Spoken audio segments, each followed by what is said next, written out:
Hi, hello, welcome to TubeLite. நம்ம இன்னைக்கு வீடியோவில் PUBG மொபைலில் ஒரு ஸ்பெஷல் அச்சீவ்மெண்ட்டை கம்ப்ளீட் பண்ணுறது எப்படின்றது தான் நம்ம இன்னைக்கு வீடியோவில் பார்க்க போகிறோம். அதுவும் இல்லாமல் அது ஸ்பெஷல் அச்சீவ்மெண்ட் ஏன் அப்படின்னு சொல்கிறேன்னா ரொம்ப இருக்கிறதுல ஈஸியான அச்சீவ்மெண்ட்னா அது இதுதான், ஷார்ப் ஷூட்டர். இந்த ஷார்ப் ஷூட்டர் அச்சீவ்மெண்ட்டை கம்ப்ளீட் பண்ணணும்னா என்னென்னலாம் வேணும் அப்படின்றது இப்போ போய் பார்க்கலாம்.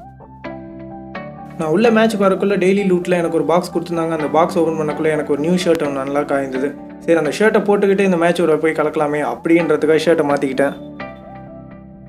ஓகே, இப்போ அச்சீவ்மெண்ட் ஓப்பன் பண்ணிக்கோங்க. அச்சீவ்மெண்ட் ஓப்பன் பண்ணிங்கன்னா நான் ஆல்ரெடி வெப்பன் மாஸ்டர் வந்து கம்ப்ளீட் பண்ணிட்டேன். இந்த அச்சீவ்மெண்ட்காக பார்க்கக்குள்ளே தான் தெரிஞ்சது இந்த அச்சீவ்மெண்ட் வந்து ரொம்ப ஈஸியாக இருந்துச்சு. ஸோ இதுக்காச்சும் வீடியோ பண்ணுவோமே அப்படின்ட்டு தான் பண்ணேன். இந்த அச்சீவ்மெண்ட் நேம் என்னென்னு பார்த்தீங்கன்னா ஷார்ப் ஷூட்டர். தேர்டாக இருக்குது, நீங்களே பார்க்கலாம். அதை இந்த ஷார்ப் ஷூட்டர் அச்சீவ்மெண்ட்டுக்கு என்னென்ன தேவை அப்படின்னு சொல்லியிருக்காங்கன்னா 3 கில்ஸ் பண்ணணும்னு இருக்காங்க. அதுவும் 50 மீட்டர் பேக்லேருந்து கில் பண்ணணும்.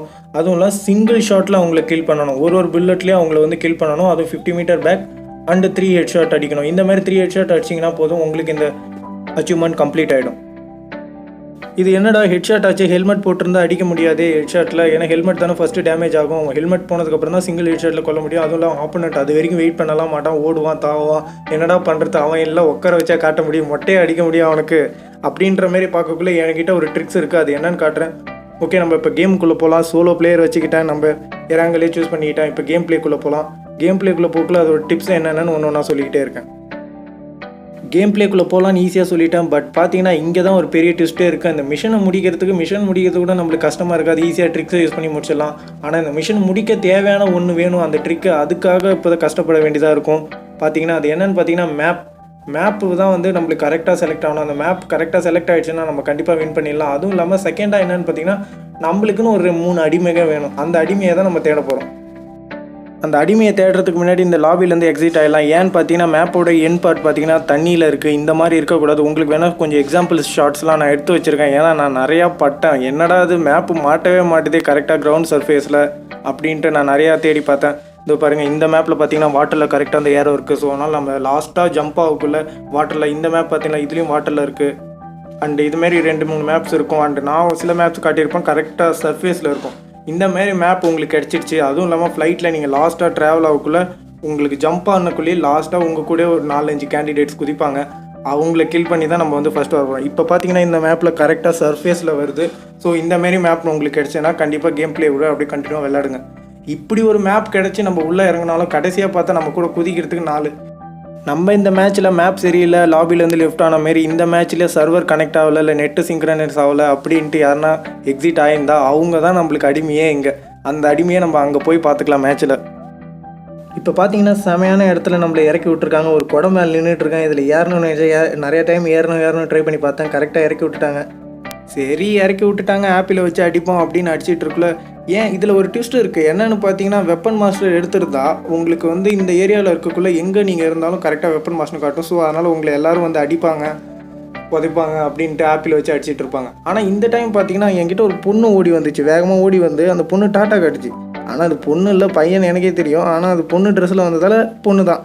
ஐயா டாட்டா காட்டுது அப்படின்னு சொல்லி டாட்டா காட்டுறதுக்குள்ளே டக்குன்னு கேமுக்குள்ளே க்ளோஸ் பண்ணி இட்டுன்னு போயிட்டாங்க. தடவை கேமில் டாட்டா காட்டிச்சு. அது பொறுக்கலையே அவனுங்களுக்கு. சரி, நம்ம வந்த வேலையை பார்ப்போம் அப்படின்ட்டு கேமுக்குள்ளே வரக்குள்ளே இந்த மேப்பை வந்து நான் கொஞ்சம் ஸ்பீடாக வச்சுருப்பேன், நீங்களே பார்க்கலாம். அண்ட் நம்ம லாஸ்ட்டாக லேண்ட் ஆக போகிற இடம் வந்து லேண்ட்லேயே இருக்குது. ஸோ அதனால் நம்மளுக்கு ரொம்பவே சூப்பர் அப்படின்னு சொல்லலாம்.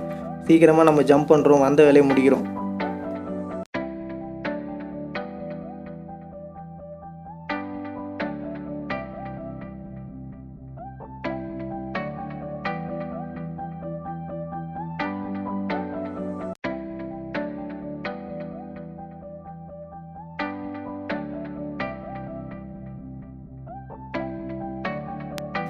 இப்போ பார்த்தீங்கன்னா நம்ம எட்ஜுக்கு வந்துட்டோம், ஜம்ப் பண்ண போகிறோம். ஓகே, நம்ம ஜம்ப் பண்ணிட்டோம். இப்போ ஜம்ப் பண்ணக்குள்ளேயே நீங்களே பார்க்கலாம், நம்ம கூட 3 அடிமைங்க வருது. இதுதான் நான் சொன்ன ட்ரிக்கு, இதுதான் நான் சொன்ன அடிமைங்க. எல்லாமே இவங்க தான். இவங்கள வச்சு தான் நம்ம இந்த அச்சீவ்மெண்ட்டை கம்ப்ளீட் பண்ண போகிறோம் அப்படின்னு சொல்லலாம்.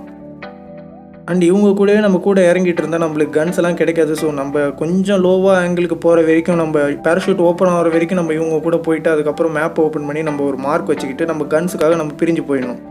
இப்போ பார்த்தீங்கன்னா நான் மேப் ஓப்பன் பண்ணிகிட்ருப்பேன். அதேமாதிரி மார்க் வைப்போம், 4 மீட்டர்னு காட்டுது. ஸோ மேப்பில் மார்க் வச்சதால் நான் டக்குன்னு வீடு எங்கே இருக்குதுன்னு பார்த்துட்டு அந்த வீட்டு சைடில் ஜம்ப் பண்ணிவிடுவேன். இந்த இடத்துல நம்ம கொஞ்சம் ஃபாஸ்ட்டாகவே இருக்கணும் அப்படின்னு சொல்லலாம். ஏன்னா அவங்கள வந்து சீக்கிரம் யாருனா கில் பண்ணிவிடுவோம். போட்ஸ் யாருனா பார்த்தோன்னா உடனே அவங்கள வந்து ஷூட் பண்ணி கில் பண்ணிவிடும். ஏன்னா நான் வந்து நிறைய மேட்ச் ட்ரை பண்ணேன். அந்த நிறைய மேட்ச் ட்ரை பண்ணதில் போட்ஸ் வந்து நிறைய டைம் கிளிப் பண்ணிடுச்சு. ஆனால் போட்ஸ் கிட்ட என்ன நல்லதுன்னு பார்த்தா சிங்கிள் ஷாட் அடிச்சுக்கிட்டு தான் வெயிட் பண்ணும். ஒரு புல்லட்டும் ஒரு டைம் அடிச்சுட்டு அது கொஞ்சம் நேரம் வெயிட் பண்ணிவிட்டு அதுக்கப்புறம் தான் வந்து ஷூட் பண்ணும். ஸோ அதுக்குள்ளே நம்மளுக்கு ஷூட்டிங் சவுண்ட் கேட்டுதுன்னா நம்ம உடனே போய் அதை கில் பண்ணிடணும். இந்த கன்னெல்லாம் யூஸ் பண்ணி நம்ம 50 மீட்டர் அபோவில் வந்து சுட முடியாதுன்னு உங்களுக்கே தெரியும். ஏன்னு பார்த்தீங்கன்னா நம்மக்கிட்ட ஸ்கோப் போட முடியாது இந்த 2 கன்லையும். ஸோ நல்ல கன்று கிடைக்கணும், நம்ம ரொம்பவே ஃபாஸ்ட்டாக இருக்கணும் அப்படின்னு சொல்லலாம். ஏன்னா கன்ஸை வந்து டக்குன்னு தேடணும், நம்ம 100 மீட்டருக்குள்ளேயே இருக்கணும். ஏன்னா போட்ஸ் வந்து உடனே கில் பண்ணிச்சுன்னா நம்ம சடனாக போய் அந்த போட்டை கில் பண்ணணும். ஏன் இந்த டக்கு அப்படின்னு சொல்கிறேன்னு பார்த்தீங்கன்னா நம்மளுக்கு இந்தமாரி 3 அடிமைங்க கிடைக்கிறது தான் கஷ்டம். ஏன்னா இந்த மேட்ச் வந்து நம்ம எத்தனை தடவை வேணால் போகலாம், இந்தமாரி 3 அடிமைங்க கிடைக்கிறது ரொம்ப கஷ்டம். அதனால தான் நம்ம வந்து ரொம்ப ஃபாஸ்ட்டாக இருக்கணும். நானும் சரி நல்ல கன்று கிடைக்கலையேன்னு சொல்லிட்டு இன்னொரு இடத்துக்கு தான் போய் ஆகணும், அது வரைக்கும் தாக்கு பிடிங்க அப்படின்ட்டு டக்குன்னு ஓடிக்கிட்டே இருந்தேன். ஒரு சின்ன ட்ரேவை கூட விடாமல் என்னை லூட் அடிக்க விட்டுட்டானுங்களே அப்படின்ற மாதிரி லூட் அடிச்சுட்டே இருக்குல்ல. சரி ஓகே நம்ம அடிமைங்க உயிரோடு இருக்கா அப்படின்னு ஒரு எட்டு பார்த்துட்டு அதுக்கப்புறம் இன்னொரு எட்டு கொஞ்சம் தூரம் போயிட்டு நம்ம போய் கன்ஸ்லாம் கிடைக்குதா அப்படின்னு பார்க்கக்குள்ள நீங்களே பார்க்கலாம். அங்கே ஒரு 3 பேர் நின்றுட்டு இருப்பாங்க. அது வேறு யாரும் இல்லை, நம்ம கை தான். அந்த 3 பேர் தான் நம்ம சாவடிச்சு இந்த அச்சீவ்மெண்ட்டை கம்ப்ளீட் பண்ண போகிறோம். சரி ஓகே அந்த ஹண்ட்டுக்கு போவோன்னு பார்த்தா அந்த ஹண்ட்டில் எனக்கு சூப்பரான கன்று ஒன்று கிடைக்க போகுது. அதை நீங்களே பாருங்கள். அது என்ன கன்னுன்னு பார்த்தீங்கன்னா AKM கன் கிடச்சிருக்கு. ஐயோ ஸ்கோப் கிடைக்கல, இந்த கன்னை வச்சு நான் எப்படா சுடுவேன் அப்படின்ற பட்சத்தில் சரி கன்று கிடச்சிருச்சு, அதுக்குள்ளே அவங்கள யாருனா கில் பண்ணிட போகிறாங்க அப்படின்றதுக்காக டக்குன்னு கன்னை எடுத்துக்கிட்டு வேகமாக ஓடி போய் அவங்ககிட்ட நின்னேன். ஏன்னா நம்ம கன்னை எடுத்துக்கிட்டு ஓடி போய் அவங்கக்கிட்ட நின்னாலும் அவங்கள கில் பண்ண வர போட்ஸ் கிட்ட இருந்து நம்ம சுட்டு கூட எடுத்துக்கலாம். அந்தமாரி ஒரு போட்டு வந்து மாட்டி எனக்கு ரொம்பவே தொல்லை கொடுத்தது. அதை நீங்களே பாருங்கள். இதுதான் ரொம்ப த்ரில்லிங்கான இடம் அப்படின்ற மாதிரி இடத்துக்கு நம்ம வந்துட்டோம். இப்போ பார்த்தீங்கன்னா மேப்பில் நான் ஓப்பன் பண்ணி பார்ப்பேன் 66 மீட்டர்னு காட்டுது. ஸோ இது வந்து கன்ஃபார்ம் கிடையாது. நம்ம இன்னொரு ட்ரிக்கை யூஸ் பண்ணி தான் அதை கரெக்டாக கண்டுபிடிக்கணும். அது என்ன ட்ரிக்குன்னு பார்த்தீங்கன்னா எதனா போட்ஸ் இல்லை ஏன்னா ஒரு பிளேயர் ஓடி வருவான், அவனை ஷூட் பண்ணிவிட்டு அவன்கிட்ட வந்து ஸ்கோப்பை சுட்டுடலாம் அப்படின்னு பார்க்கல, யாருமே காணோம். சரி ஓகே நம்ம போய் அவங்களே ஷூட் பண்ணுவோம், அதான் ரெட் டாட் இருக்குல்ல அப்படின்னு ஓடக்குள்ளே பார்க்குறேன். இப்போ பார்த்தீங்கன்னா இதுவும் ஒரு ட்ரிக் அப்படின்னு சொல்லலாம். நீங்கள் என்ன பண்ணுறீங்க, கன்னில் வச்சு ஸ்கோப் வச்சு ஓப்பன் பண்ணிக்கிட்டிங்கன்னா எனிமீஸ் ஆர் ஹெட் அவங்க மேலே கரெக்டாக பாயிண்ட் அவுட் பண்ணிவிட்டு எனிமீஸ் ஆர் ஹெட் வச்சிங்கன்னா கரெக்டாக இருக்கும். அதில் எத்தனை மீட்டர் காட்டுதோ அந்த மீட்டரை ஓகே பண்ணிங்க. அதுவும் இல்லாமல் இப்போ பார்த்தீங்கன்னா ஒரு ஹேக்கர் மாதிரி ஒரு போட் ஒன்று இப்படி சுற்றி ரொம்பவே தொல்லை கொடுத்துனது. எங்கடா நான் சுட வேண்டிய ஆள் நீ சுற்ற போகிற அப்படின்னு சொல்லி பயந்துக்கிட்டே ஹெட்ஷாட் ட்ரை பண்ணிக்கிட்டே இருந்தேன். ஆனால் பாரு சருன்னு போகிறான், என்னடா இவன் எங்கே மாட்டானே அப்படின்னு பார்த்தேன். ஏன்னா ஸ்டார்டிங்லேயே கில் பண்ணியிருந்தா கூட பரவாயில்ல. ஏன்னா இப்போ எனக்கு எல்லாமே கிடச்சிட்டு இந்த டைமில் ஒரு கில் அது பண்ணிட்டாலும் எனக்கு ரொம்பவே தொல்லையாகிடும். அதுன்றதால் நானும் ஷூட் பண்ணுறேன். அதுவும் பைத்தியக்காரத்தனமாக அப்படியும் ஓடிக்கிட்டே இருக்குது. சரி இவங்களே சுடுவோம் ஃபஸ்ட்டு அப்படின்ட்டு 1 2 3 அப்படின்னு நின்றுக்கிட்டு ஃபஸ்ட்டு ஷாட் அடித்தேன். அதேமாதிரி ஹெட்ஷாட் சூப்பராக இருந்துச்சு. செகண்ட் இவருக்கு எய்ம் பண்ணக்குள்ளே தான் கையெல்லாம் நடுங்க ஆரம்பிச்சு. ஐயோ கரெக்டாக சுடுறதுலாம் போயிடுமே மிஷினு அப்படின்ட்டு கரெக்டாக அடித்தேன். அதேமாரி அதுவும் ஹெட்ஷாட்டில் பட்டுடுச்சு. ஓகே இன்னும் ஒருத்தவன் தான்டா இருக்கான் அப்படின்ட்டு அந்த ஒருத்தவனையும் கில் பண்ணிவிட்டு மிஷன் கம்ப்ளீட்டட். பட் இதில் வந்து அவங்க பப்ஜியில் ஒரு நியூ ஃபியூச்சராக ஒன்று ஆட் பண்ணியிருக்கலாம். என்னென்னு பார்த்தா மிஷன் கம்ப்ளீட் ஆகிடுச்சுன்னா சைட்லேருந்து ஒரு பாப்பப் போகிற மாதிரி பண்ணியிருக்கலாம். பட் ஆனால் நம்ம கேம் முடிச்சுட்டு போகிற வரைக்கும் வெயிட் பண்ணணும் அப்படின்றது இதில் ஒரு ட்விஸ்ட்டாக தான் இருக்குது. அந்த இப்போ பார்த்தீங்கன்னா டக்குன்னு அந்த போட் பார்த்தீங்கன்னா என்னை கண்டுபிடிச்சி வேகமாக ஓடி வருது. என்ன பண்ண போகுதுன்னு நானும் நின்று பார்க்குறேன். கடைசியில் பார்த்தா அதோட சாவு என் கையில் தான் அப்படின்ற மாதிரி 4 ஹெட்ஷாட் அடிச்சு முடிச்சுட்டான். அடப்பாவி இவ்வளோ தரமாக உனக்குள்ளே வச்சிருந்த அப்படின்ட்டு அல்லுன்னு எல்லாத்தையும் அள்ளிக்கிட்டு இங்கேருந்து கிளம்பலாமே அப்படின்னு கிளம்புனேன். வந்துட்டோம், இந்த மேட்சையும் விளையாடி ஃபுல்ஃபில்லாக ஜெயிச்சுட்டு போயிடுவோம். பார்த்தா பிளே ஜோனுக்கு பார்த்தீங்கன்னா 1200 மீட்டர் இருக்குது. டக்குன்னு ஏதோ ஒரு கார் வண்டி மாட்டுமா அப்படின்ற பட்சத்தில் பார்த்து சுற்றிக்கிட்டே இருந்தேன்.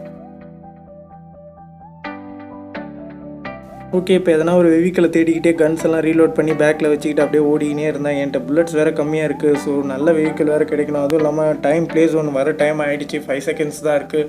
ஸோ அதனால் சீக்கிரம் போகணும் அப்படின்றதால் ரன்னிங்லேயே இருந்தேன்.